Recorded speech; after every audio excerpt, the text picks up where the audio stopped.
Welcome to Cheating Web Stories. If you too get lost in this world of stories, then join us. Every story has a feeling, a lesson, and a new hope hidden in it. Subscribe so that you can be a part of this journey and the heart-touching stories reach you first. Your one subscription inspires us to bring even better stories. I thought I had it all. My wife, my daughter, my life. But I was blind. Blind to the lies Helen was feeding me. Blind to the affair she thought I'd never discover. Until I saw her car at that motel. Her betrayal hit me like a freight train, and suddenly everything became clear. I wasn't just going to stand by and watch. I planned my revenge. Cold, calculated, and ruthless. She never saw it coming, nor did Frank. By the time I was done, their lives were shattered. And you know what? I felt nothing but satisfaction. Jim Fox was a devoted family man who worked hard to support his wife, Helen, and their daughter, Emily, in Pennsylvania. His career was on the rise, and life seemed stable for them. Despite some challenges in their marriage, Jim believed they had a strong bond. However, Helen felt an increasing restlessness and secretly longed for more excitement in her life. As time passed, her dissatisfaction grew, and she began seeking attention outside their marriage. Jim, focused on his career, was completely unaware of Helen's feelings, trusting that their relationship was secure. But when he eventually discovered her unfaithfulness, it hit him hard, changing everything. One morning, Jim woke up feeling uneasy after a rough night's sleep. He had seen Emily's boyfriend with another girl at the mall. They were close, and Jim knew it would hurt Emily to find out, especially with an important volleyball match coming up. So Jim decided to wait until after the game to tell her. Later, he was called to a meeting with his boss, where he was introduced to Ralph Jenkins, the former owner of a newly acquired plant in Daytona Beach. Jim was offered a promotion to manage the maintenance team there, along with a 25% pay raise and a rent-free apartment for a year. He accepted the offer right away, hoping Helen would be excited about moving to a warmer place. After the meeting, Jim drove Ralph to the airport, feeling optimistic. He thought Emily could finish her last semester in Daytona and possibly move on from her boyfriend. But as he left the airport, he noticed a red Camry parked at a nearby motel. It resembled Helen's car, which had been recently damaged. He felt a sense of unease and decided to park nearby, concerned about what he might uncover. Jim waited in a company car Helen wouldn't recognize. He wanted to gather more information, so he lightly punctured her spare tire, thinking she would call him if she needed help. Then he waited, feeling tense and anxious about what would unfold. About half an hour later, Jim heard a voice near his car window. "What do I do now?" Helen said quietly. "No problem, I can help you," her companion replied. Jim felt his heart sink as he listened. "I don't have a spare tire. My husband didn't put the wheel back after fixing it," Helen complained. "That's not the best plan," her friend chuckled lightly. "I shouldn't have come with you today. What should we do?" Helen asked. "Let's go back to our room while I call for assistance," her companion suggested, and they went back into the motel. Jim waited for her to reach out, contemplating how to respond, but his phone never rang. Then, about 20 minutes later, Jim felt even worse when he saw Emily's Honda Civic drive into the parking lot. She walked up to the motel, knocked on the door, and then returned with a tire from her trunk. "Frank, please take care of this so Emily can play tonight. She needs to stay focused," Helen said as she and her friend approached. "Thanks, Mom," Emily replied, unaware of the situation unfolding around her. "If you cared, you would have gotten ready before I got here. I need to get to school and get going. Can you take it from here?" Emily asked, clearly upset. "No problem," Frank replied. "I'll get a ride to Home Depot and I'll be at your game tonight." "Thanks, Frank. Just don't sit too close to Mom. Dad will be there, and I don't want any trouble." "Don't worry. I won't cause any problems," Frank laughed. "Your dad won't even notice what's going on." "Frank, don't talk about Jim like that. He's my husband and Emily's father. He deserves respect, Helen interjected. Emily shot back, respect? After everything that's happened? I just want to finish school and move on. I told you I care about your father, and we won't be getting a divorce. We'll grow old together, Helen insisted. You're mistaken. Dad won't put up with this forever, and Frank isn't worth it. You're just using each other while you can, Emily replied. Dad has put just as much into this marriage. Your father? He's not like that. He's a good husband and father, Helen laughed. Emily pointed at Frank. Frank seems nice, but he's not being honest with his family. If he really cared, he wouldn't be here. Enough, Emily. This isn't up for discussion. Get to school and focus. Frank and I will be at your game. That doesn't make me feel any better, Emily mumbled. Just keep him away from Dad. Frank may not see it, but Dad's not easy to handle. Emily drove off, leaving Helen and Frank alone as he worked on the tire. She's not too happy about us, is she? Frank said. My daughter would react the same way. That's why I keep this from her and my wife. Emily knows what's happening and is being quiet to avoid further complications, Helen reassured him. Meanwhile, Jim sat in the back seat of the work car, feeling confused long after Helen had driven away. Finding out about her relationship was hard, but learning that Emily knew and accepted it hurt even more. He remembered Emily's volleyball match was about to start, and for the first time in her high school years, he would miss it. Feeling too upset to face his family, he went home, had a few beers, and thought about his future. The thought that Helen might not want to move to Daytona because of her relationship hit him hard. He bitterly remembered how loyal he had been and how that trust had been misused. Jim realized Helen didn't know about the move to Florida and would think he was going to Michigan. He considered going to Florida alone, which might give him time to work out his family issues while she stayed in Pennsylvania. The idea appealed to him as a small act of independence. With the weekend coming up, Jim decided to head to Daytona after Thanksgiving. His wife and daughter would think he was going to Michigan, which would give him some needed space. After taking some medicine to help him sleep and enjoying another beer, Jim prepared for the night in the guest room. He put away his clothes and personal items, locked the door, and tried to relax. Worry kept Jim awake for a while. Emily noticed her father's truck in the garage and wondered why he hadn't come to her game. Helen was surprised to see the empty beer cans and went to check on him. Eventually, they found Jim fast asleep in the guest room and couldn't wake him. Emily suspected he must have been drinking, which puzzled her.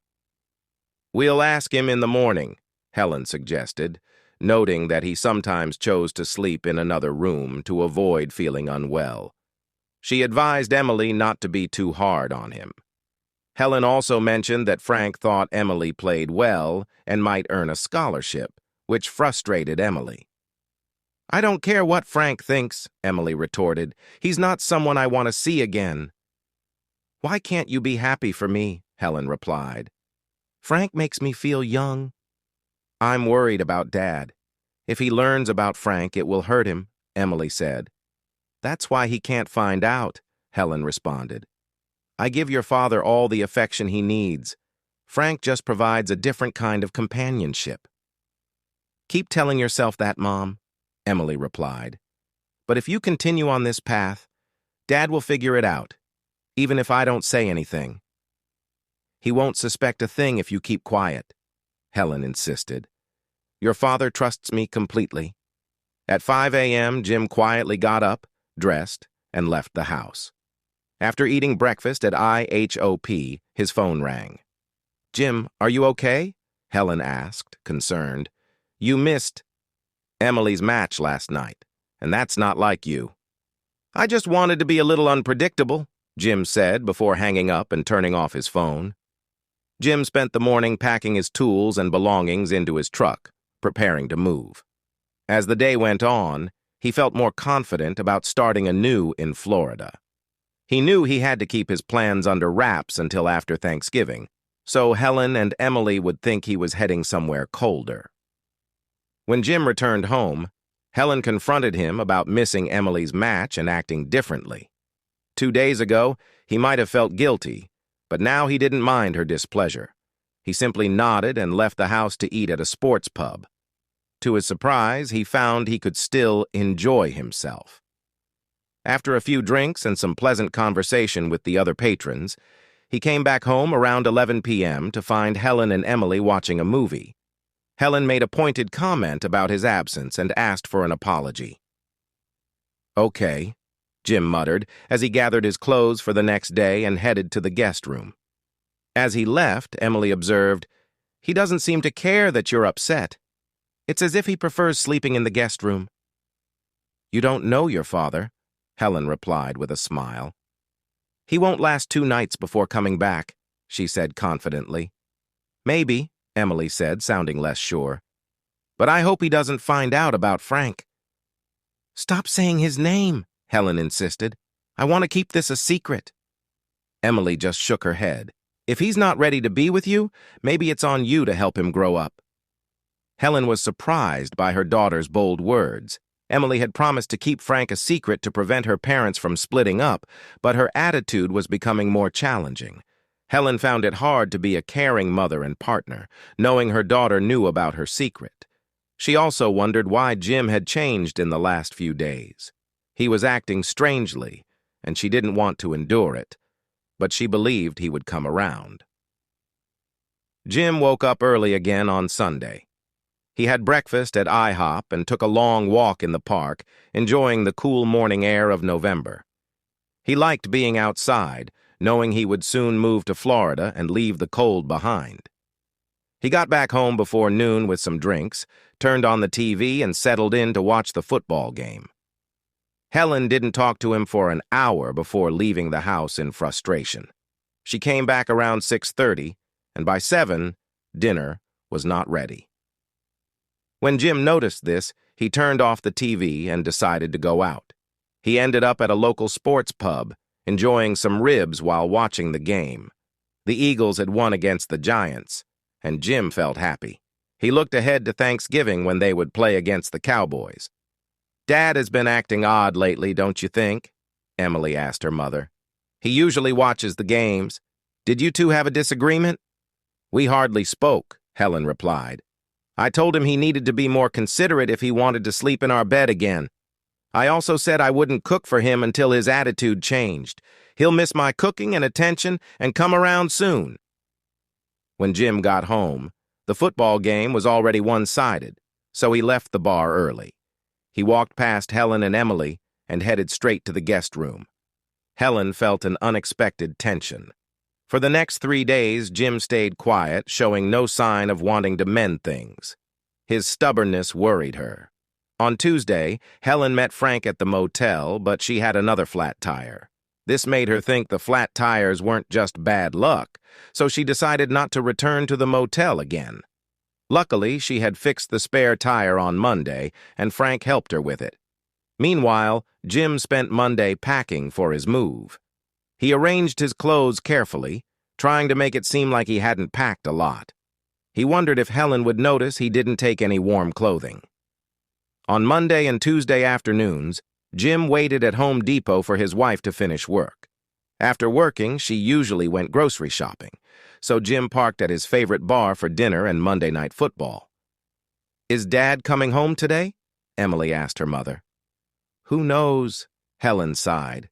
"He's not talking to me and is still sleeping in the guest room." "I don't know what's wrong with him," Emily remarked. "Do you think he found out?"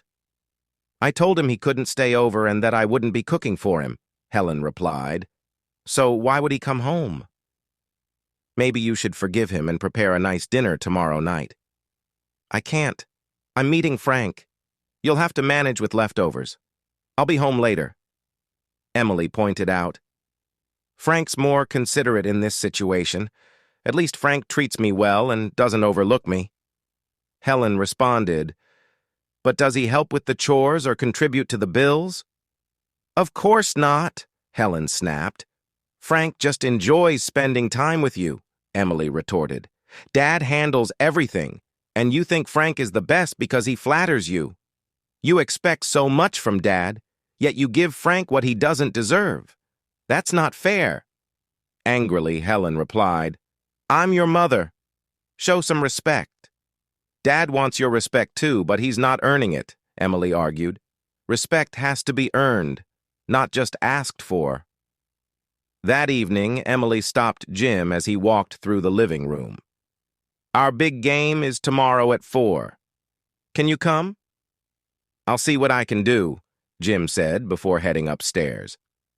"I think he's upset with me, but I haven't done anything," Emily sighed. "He's just in a strange mood," Helen tried to reassure her. "He's bothered about something, but doesn't know how to talk about it. I'm sure he'll come to your game." She pointed to Jim's truck in the garage. The next evening, Emily was in tears when Jim didn't show up for her match. "He didn't want to come. Why is he upset with me?" she asked. "That's a good question," Helen said sadly. "Let's find out what's going on." Helen returned home around 6:30, and by 7, another empty six-pack was on the counter with no sign of Jim. "It's only 8 o'clock, Helen said, worried. "He could already be in bed again." They found Jim fast asleep in the guest room and couldn't wake him. Frustrated, they moved to the living room. "Tomorrow's Thanksgiving. Will you let Dad join us?" Emily asked. "Of course," Helen replied. "His parents and mine will be here. This is his home, and I won't keep him away. Hopefully, he'll be in a better mood by then." "Who did you invite, Mom? Please tell me it's not Frank." "Frank and his wife are coming. I think he and Jim will get along. They both enjoy football and hunting," Helen explained. "But one thing they share is you," Emily pointed out. "This is not ideal." "I still believe they'll connect. Jim needs more friends," Helen insisted. "You're mistaken. This won't end well," Emily said. "We'll see," Helen replied confidently. Jim woke up early on Thanksgiving and went to a small cafe for breakfast. He returned home around 9 a.m. to the smells of turkey and pie. "Dinner's at noon," Helen announced. "Our families will be here soon. Do you want something to drink?" Jim shook his head, sat in the living room, and turned on the TV, not interested in Helen's attempts to make things better. He greeted her parents nicely when they arrived, and a few minutes later, he welcomed his own parents, too. During dinner, Jim shared some unexpected news. "I'm being moved to another location.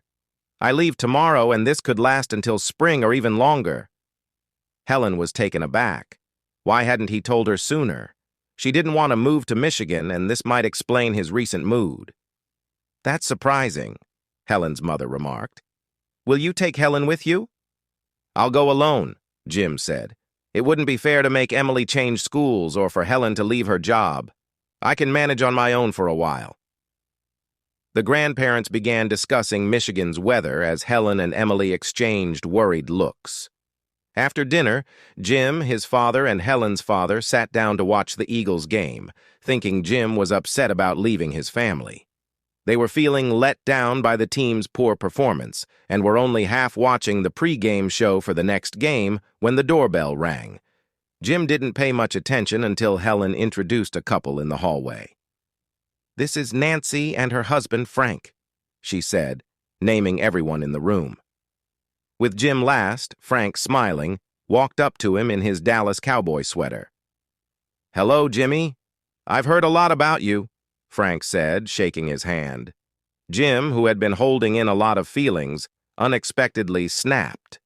He kicked Frank hard and then hit him, causing Frank to fall to the floor. Everyone was shocked. Nancy cried out and rushed to help Frank while Helen became unwell, and Emily quickly got ice and a cloth. Feeling stunned by what he had just done, Jim grabbed his coat and left the house. He drove south on Highway 81, stopping only when he reached Hillsville, Virginia, where he rented a room and fell asleep quickly. The next morning, Jim turned on his phone to find it filled with messages, which he had expected. After listening to a few, he deleted them all, ignoring calls from his mother, Helen, and Emily, who wanted to know where he was. Jim decided to stick to his plan and continued driving south on Highway 77. As he drove, he kept thinking about what had happened the day before. He felt Frank deserved what he got. But what would happen next?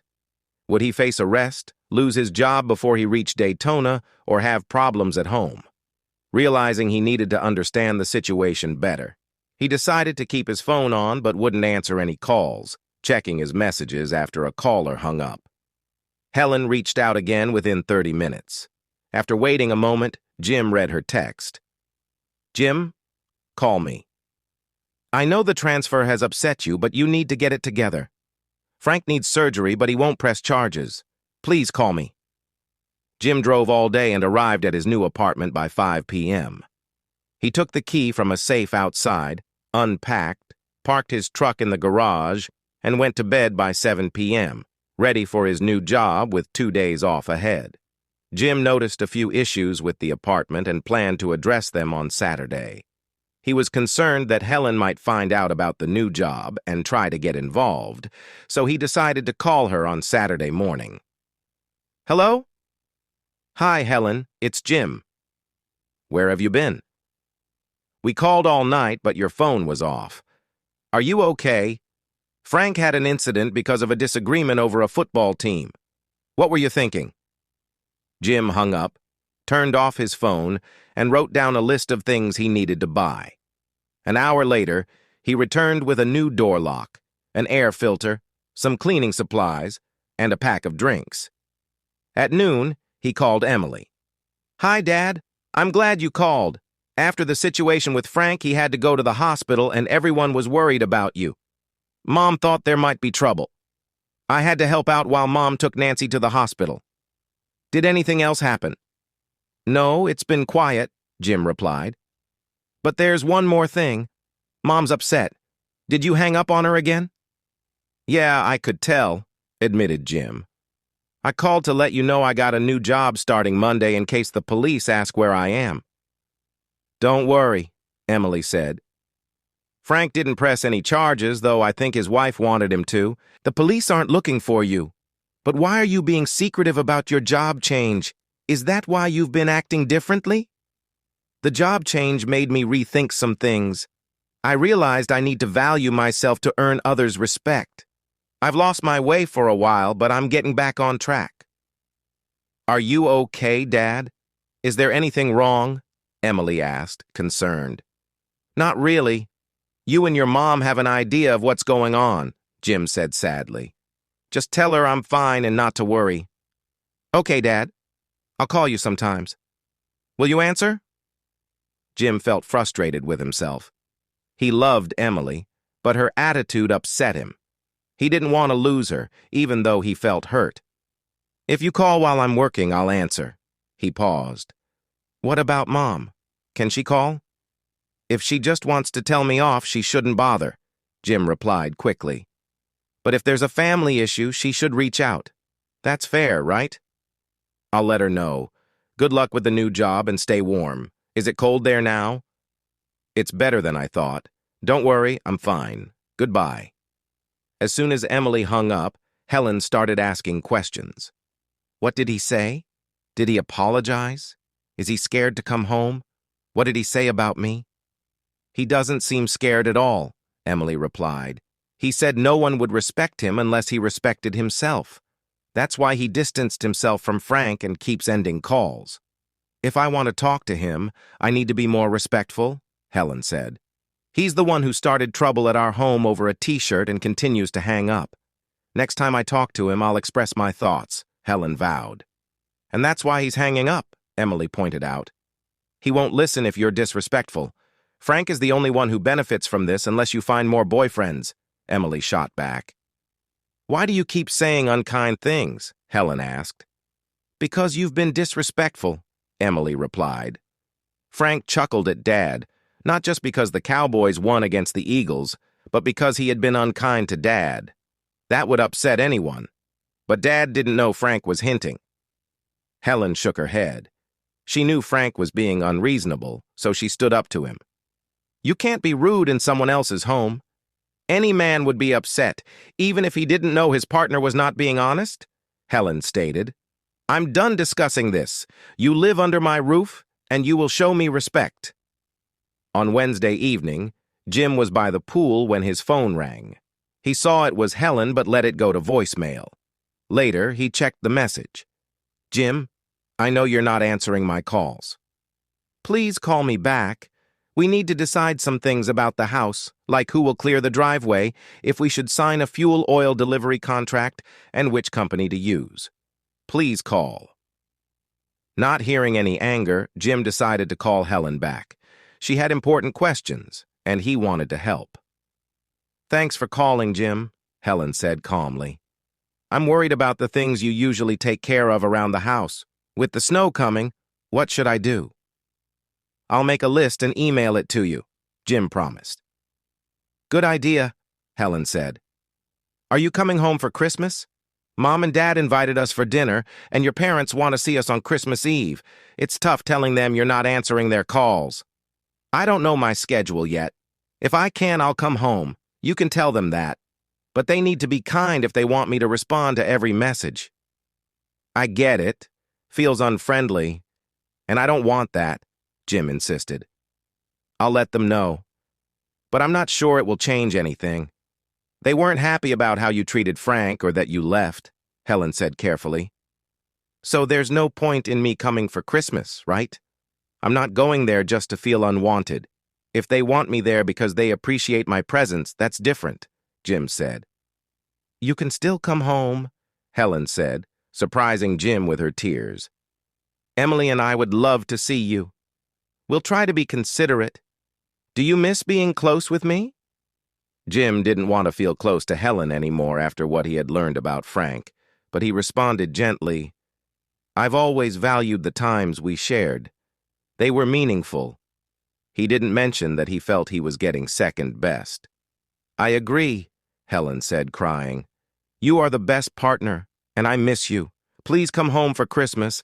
Let's see if you can stay for the week. I'll check, Jim said. They usually don't give time off on short notice, especially during that week, but I'll let you know. I'll also email you the list of things to prepare for winter. Helen smiled. After they hung up, Emily asked, Is Frank really the best partner in the world? She knew her father wouldn't like that. He believed he was the best. I've told you to be careful saying things about Frank, she advised. Emily's mother was actually better than Frank, but Frank was definitely more fun. When Frank found out, he would be happy. Emily's mother believed Frank was better than her past boyfriends. What husband wouldn't feel proud of that? But Emily saw her mother leave the room in tears. Jim, on the other hand, was enjoying his new life. He swam every day, got a nice tan, and felt relaxed. He was confident in handling the equipment at the plant. What surprised him was all the single women living in his condo who seemed to enjoy his company. Once the women found out he could fix things, they kept asking for his help. This did not bother him because they often showed their appreciation with baked goods, meals, or drinks left at his door, especially around the holidays. Helen urged Jim to come home for Christmas. After fixing a closet door for Mrs. Struthers, he turned to see her looking vulnerable. Jim, I don't have much money, but I have needs. Will you spend time with me? She asked.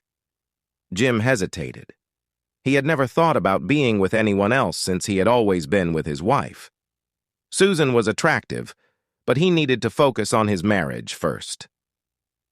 I need to think about my marriage. After Christmas, I'll know better, he replied.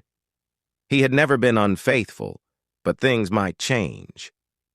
I understand, Susan said, wrapping herself again. If you decide to end things with your wife, there will be many women here ready to offer you companionship.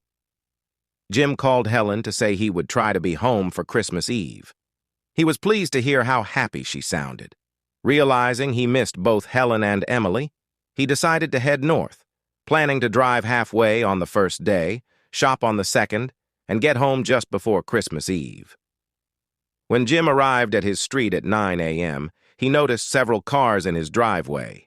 Recognizing a few, he realized Helen was hosting her usual holiday gathering for her friends. As he walked toward the door, he saw Frank in the kitchen.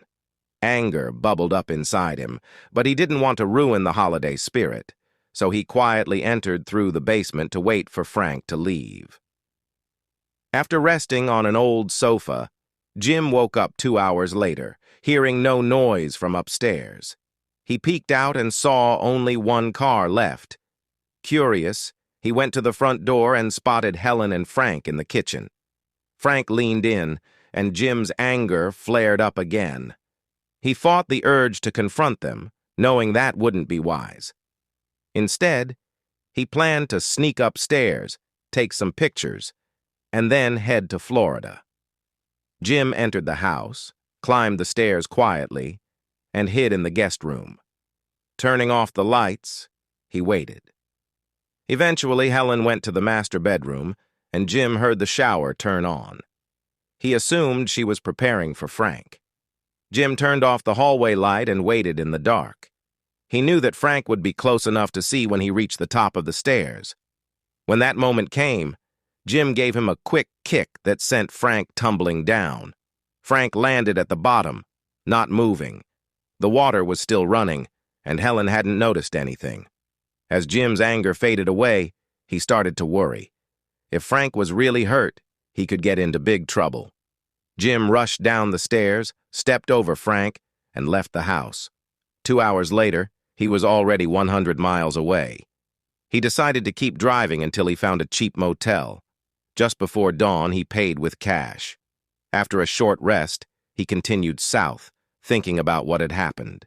He had hurt Frank, and depending on how serious it was, things could escalate. Jim understood that he needed to stay away from Frank and Helen to avoid getting into more trouble. In truth, he felt lonely without Helen. She and Emily had meant everything to him, but he realized he had to let go.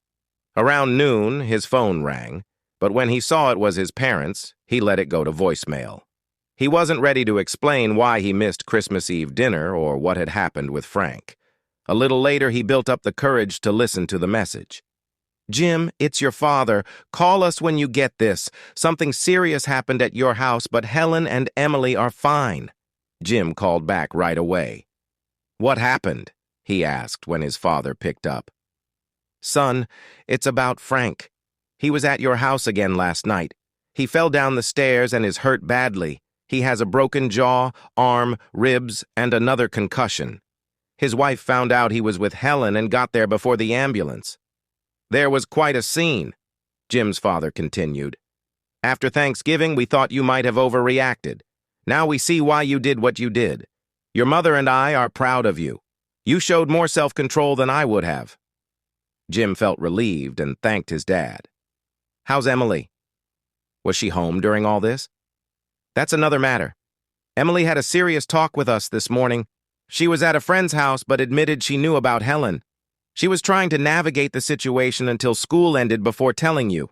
We're disappointed, but we were able to discuss things openly.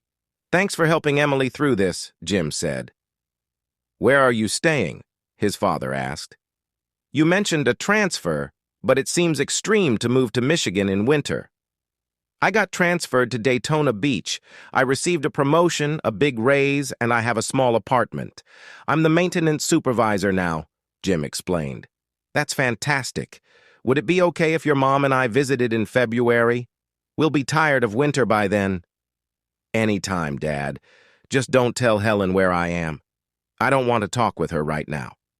"I understand, Jim, but you really should check in on Emily. She's feeling pretty down about everything. She thinks you knew about the situation since you've been distant. Did you know she felt that way?" "I need to go, Dad. We can discuss it more later. Thanks for your support."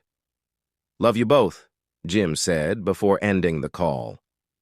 He went back to his apartment as night fell on Christmas Eve, feeling sad about spending his first Christmas alone.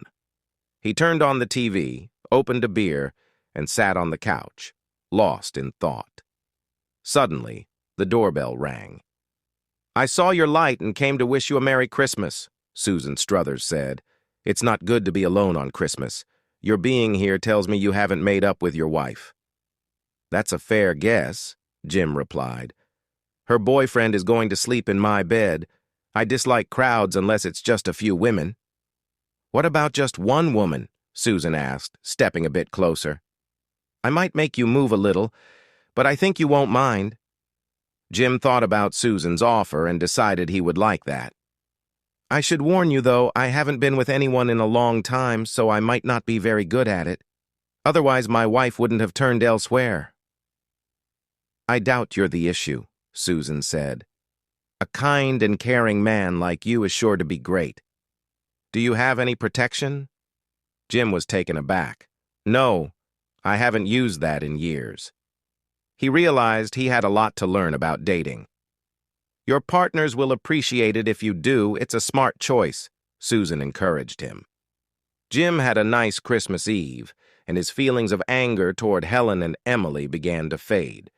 They were replaced by happier thoughts that lifted his spirits. Though the hurt from their betrayal was still there, he started to let go.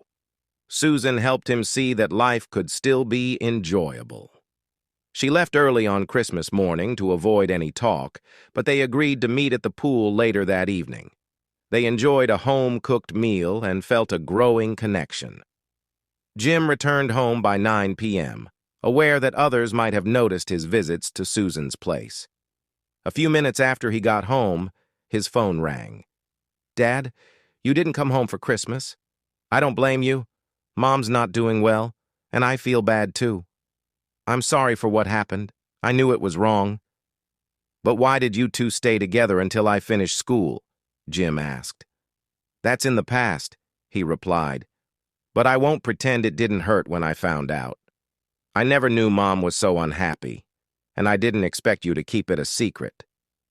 I'm trying to get through this, but it's tough. The strange part is, Mom isn't unhappy with you. She says you're a good husband and father. She just wanted to try something new and feels sorry about it now. Did you know about her and Frank on Thanksgiving? Jim asked. Yes, Jim said. I should have dealt with it better, but Frank crossed the line with his behavior. I understand, the son replied. I saw Frank smile and knew he was showing off. Mom said it was about a shirt, but I knew better. Did you miss my last 2 matches because you were upset with me? I'm sorry, Jim said. But when Frank said he would be there, I knew my presence would stir up trouble. Do you remember that day when I brought the spare tire? You let air out of it, didn't you? You wanted Mom to call you for help, but I ended up getting involved instead. I'm really sorry, Dad. I was thinking only about myself, and now I see the consequences. Don't blame yourself. I should have faced Mom right then, but I was too upset. I might have made things worse. I doubt you'd hurt Mom, but Frank's actions are another story. Grandpa mentioned that Frank had an accident at our house last night. He's hurt, but he will heal. By the way, I found the laptop you left for me last Thanksgiving in the basement. Thank you so much. I'll use it a lot, especially for college next year. I'm glad you liked it, Jim said, realizing he had forgotten about the gifts he left. Did you see the one for Mom? She was very touched when she received the pearls. It made her think more about her actions. It's funny, I only found the gifts a few days before Christmas when I was looking for new lights for the tree. Thank you for being such a wonderful dad. I'm starting to see how much you care. Don't be upset. When I was your age, I thought my parents were out of touch, but they really showed me wisdom over the years. Jim smiled. I just want you to be happy and lead a good life. Don't worry about me. I love you, Dad. Maybe I'll come to visit you this winter. I didn't share the whole story about my job transfer. The company moved me to Daytona Beach. I have a small place, and you're welcome to visit any time. There's a pool outside, and the beach is just a few blocks away. Really? If Mom and I knew that, we would have wanted to come with you. But I understand why you didn't tell us. We didn't deserve it after how we acted. I don't blame you for keeping things quiet. This news will be tough for Mom. You don't have to tell her right away, but it's not a secret anymore. I'll email her my address so we can take care of the divorce without me having to return home. I was worried to ask, are you divorcing Mom? I understand, and I don't hold it against you. I warned her about Frank, but she thought you wouldn't find out. I wish things were different. Good night, Dad. I'll try to come visit. Good night, and Merry Christmas. Emily had just put her phone away when her mother walked in. Did I hear correctly that your father isn't in Michigan? Where is he? Why didn't he tell us? He's at his company's new place in Daytona Beach, Emily answered. He didn't lie. He mentioned his transfer, and we assumed it was Michigan. He didn't share everything because of the call you made about the spare tire at the motel. He knew what was going on and didn't want to involve us. Why didn't he say anything then? Was he scared of Frank? Helen asked. Scared of Frank? Are you serious? Emily replied. Dad showed Frank who's really in charge. Frank can't compete with Dad when it comes to fighting or raising a family. You always look for flaws in Dad to explain your choices. Make sure you treat your next partner better than how you treated Dad. Dad? Next partner? What did your father say? Helen asked, worried. He's had enough of your lies. He's thinking about divorce, just like I told you he would. I don't want a divorce. I don't even like Frank. None of this would have happened if he hadn't fallen down the stairs, Helen complained. Didn't you understand you were in trouble when I brought you that spare tire at the motel? Dad was there. He saw everything and knew how we treated him. He knows you aren't honest. By Thanksgiving in his eyes, you were already divorced. Frank isn't the issue. You are. Maybe now that Frank's wife is leaving him, you two can be together, Emily suggested. I don't want Frank. I want Jim back, Helen cried.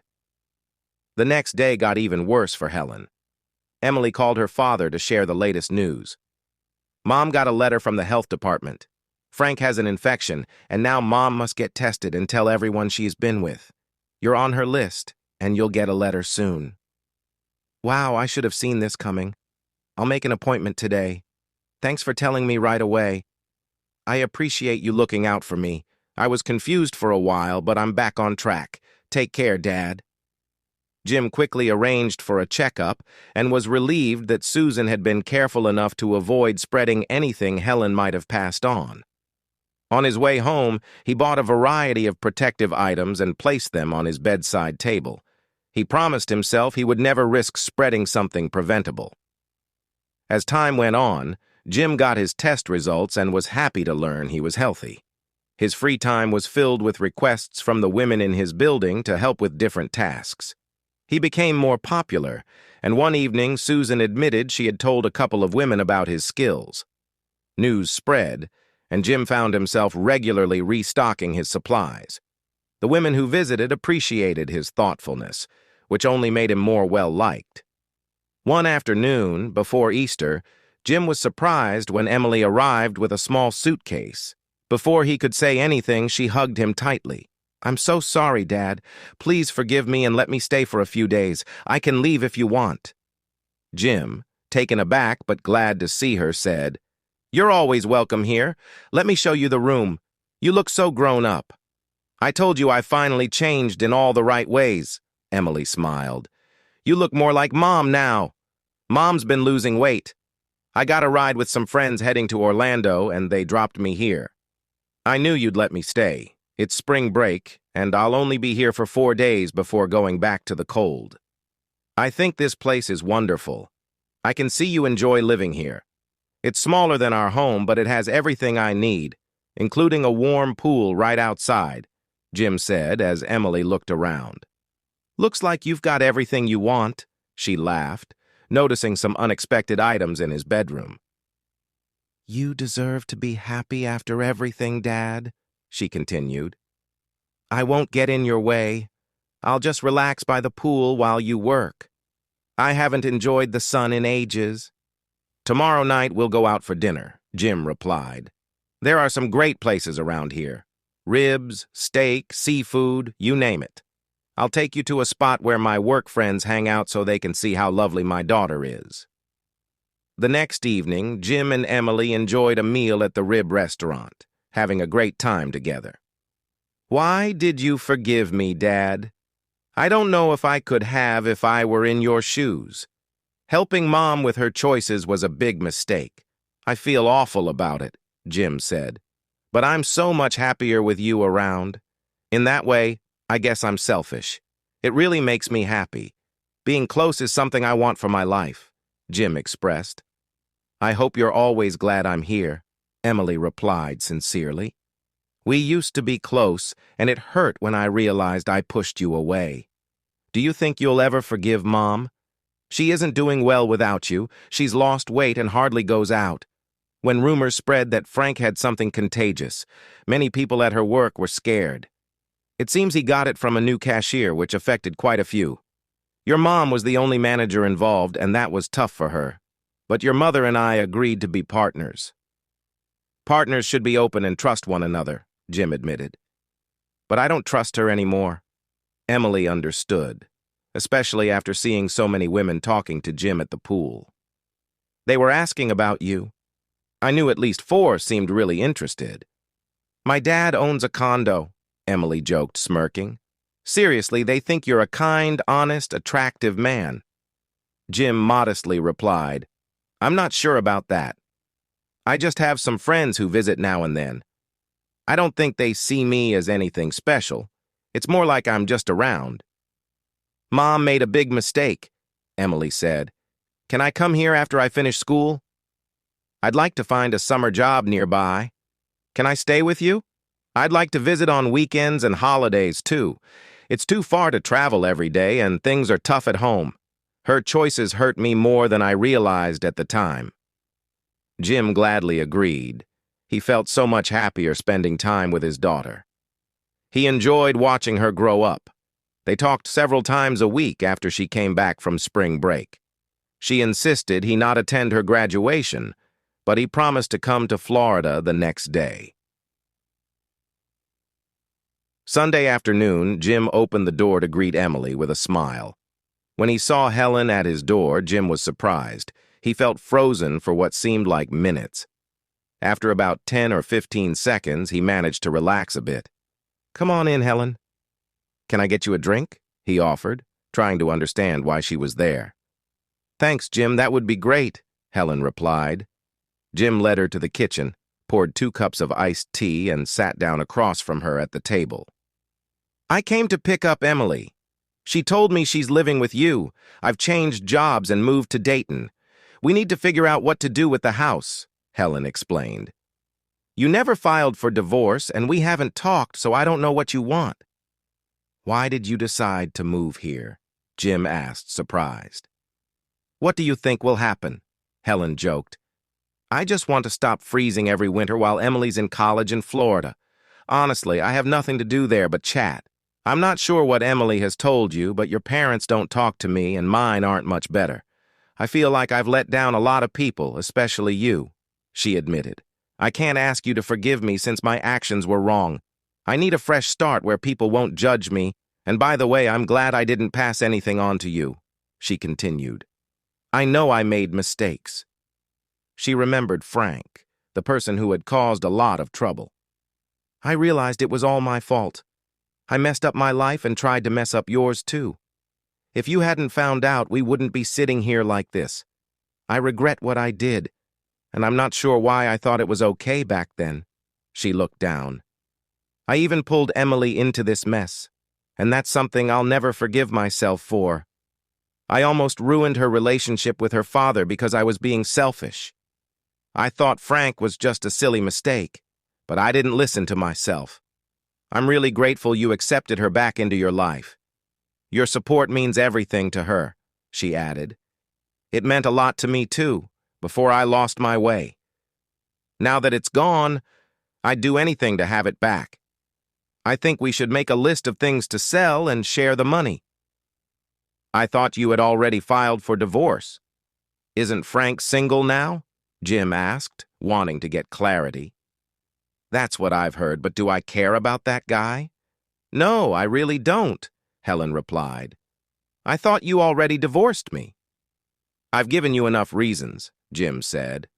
I'm pretty settled here. You know how much I dislike change, and divorce can shake things up. Maybe we should talk about this now, she suggested. I suppose so. If it were up to me, I'd prefer to stay married, but my past choices don't really back that up, do they? I know you're too good of a man to stay with someone who isn't honest. I always knew that, but I kept hoping you wouldn't find out. Where are you staying tonight? Helen asked. We have time to talk about selling the house and other things in the next week or two. I'm going to find a motel when I leave here. There's one near Highway 95, pretty close to Home Depot, Helen said, mentioning her new job there starting next week. Emily went to the store to give us some space, but she'll be back soon, and I need to leave. Emily has 2 single beds in her room, Jim suggested, that you could stay there if she's okay with it. Wouldn't that be awkward? I know I haven't been the favorite person lately, and I understand why. I'll be fine if Emily doesn't mind. We can ask her when she returns, Jim replied. Fortunately, Emily didn't mind sharing the room with her mother temporarily. In the following days, the 3 of them started to settle back into their daily routines. Jim kept his distance from the pool and other women, while Helen was living with him because he didn't want to upset her. A few women came to the pool and asked when she would be leaving. Helen started one evening after Emily went to a concert. They always talk about your big collection of things and which ones they like best. It's actually pretty amusing if you think about it. They almost told me I ruined their lives. Have you really made them happy, Jim? I'm impressed. Too bad I didn't make an impression on you before I met Frank, Helen added. Jim felt himself getting frustrated. I won't apologize for cheering these women up. None of them are married, and they know I'm not looking for anything serious. I try to make them happy, and they enjoy that. How about a little fun with me? Helen asked. Just for one night. I want to make up for all the trouble I caused you. Jim insisted that he wasn't the same man she remembered. I'm more confident now. I tell these women what I want, and they seem to like it.